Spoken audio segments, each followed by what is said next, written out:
Welcome back to Hometown Living. Well, Valentine's Day is right around the corner, but how can you celebrate without breaking the bank? Also, what is Galentine's Day? Joining us with some tips and more is etiquette and cultural expert Sharon Scweitzer. Sharon is my new best friend from Texas. Welcome to the show. Thank you, Craig. I'm delighted to be here. So, Sharon, tell me, I need the real skinny on what is Galentine's Day? Well, Craig, Galentine's Day started about 10 years ago in 2010 on Parks and Recreation. And it is a day that is celebrated worldwide by gal pals. And it's a time when they get together, they celebrate because they're single. And they don't have a time to celebrate with their significant other, their SO. So they do it together with the girls. They do it virtually. They do it in person when we're not in the midst of the current world situation. Well, right. That does change everything this year for sure. So what are some of the ways that you recommend people celebrate Valentine's Day this year with COVID being so present? Well, if you want to do it as a family, there are a number of ways you can do it. You can do a Valentine's scavenger hunt.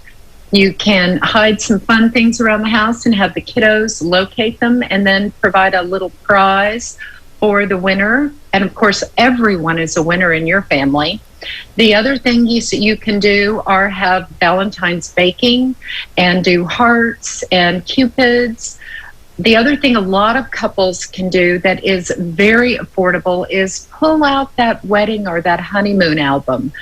Find that and go through those memories. Relive all the humor, all the fun things that you used to do back on the honeymoon, back during the wedding, and have a lot of fun. Or go back through your travel photos from your last trip that you were able to take before we all had to stop traveling for a little bit. Relive those photos. Those are inexpensive ways to celebrate Valentine's Day and have some good laughter. That way you don't have to break the bank, but yet you can still relive some really fun times.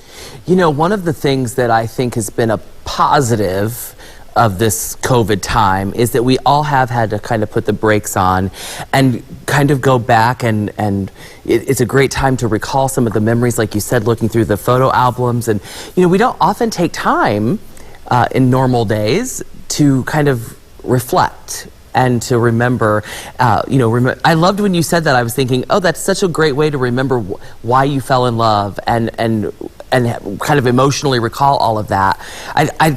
Sharon, I think you hit the nail on the head with that one, but what else do you have?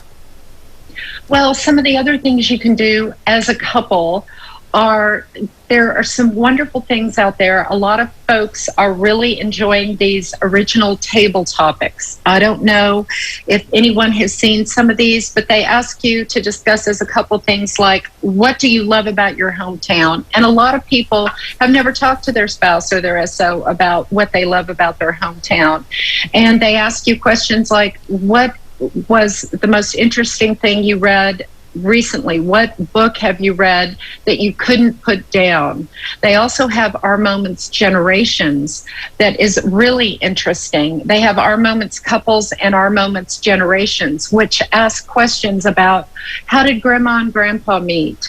How did Grandma and Grandpa, how did they get married? How did they get engaged? And these are questions that delve into our history as families that really bring out a lot of history and a lot of genealogies. So these are wonderful questions for our children and our grandchildren to know. And a lot of times you can capture these moments. So there have very meaningful, genuine, and authentic things for us to do as families and as couples. Well, Sharon, I can definitely see why you are dubbed an expert, because these sound amazing. So for our friends at home, how can we find out more information about the things that you've talked about?